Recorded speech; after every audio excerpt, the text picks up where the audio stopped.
thinking big picture, what is the biggest obstacle or challenge facing Oxford today?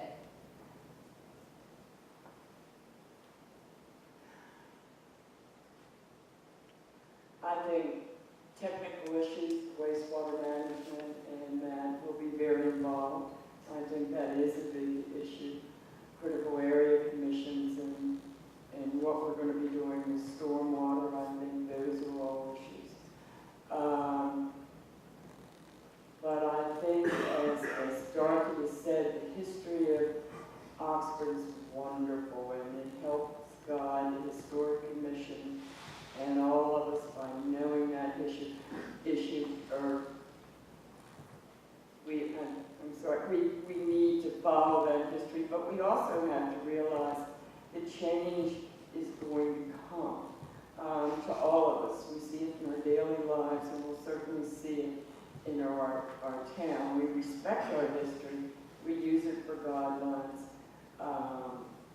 but we have to be ready for change, and we have to work as a group as that comes forward. I don't think there is one single challenge to Oxford, as there is on one side there's the technical issues, and that's stormwater, wastewater, et cetera, the infrastructure. You've got to keep moving along. But you also have to have what I call the social and cultural issue, and that is we need to start to work very, very hard, as Carol alluded to earlier, making sure that those individuals who live here now on a part-time basis, but who will live here full-time, and many of us are an example of that, that we incorporate them on our commission, and not so much on our commissions, but on our committees, etc., get them to work. We have a young woman here right now who, for the first time, worked on Oxford Day right after she bought her house on Tillman Street, and her job was to blow up balloons.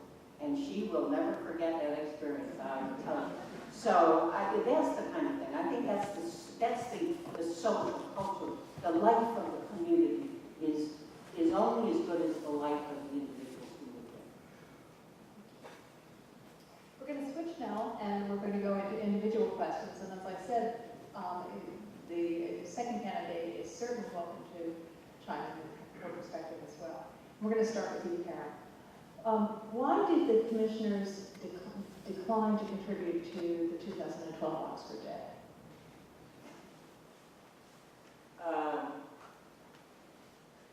When I received the first budget, of course, as I went through it and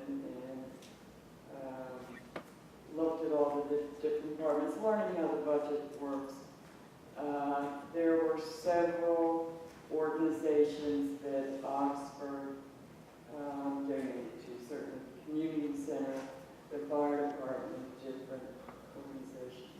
Oxford Day was not one. And I really didn't think to ask why. But at a meeting, a letter was received requesting $1,000, and it was not me. And there were lots of tempers and very upset people, and all the commissioners, I think, probably made calls, but I know I made a call to say, given the history, what was going on. And it seemed to be an unfortunate event where a previous commissioner, where the Oxford Day had decided not to, and this is what I've been told, to go out into the community because of the economic times and request funds that year.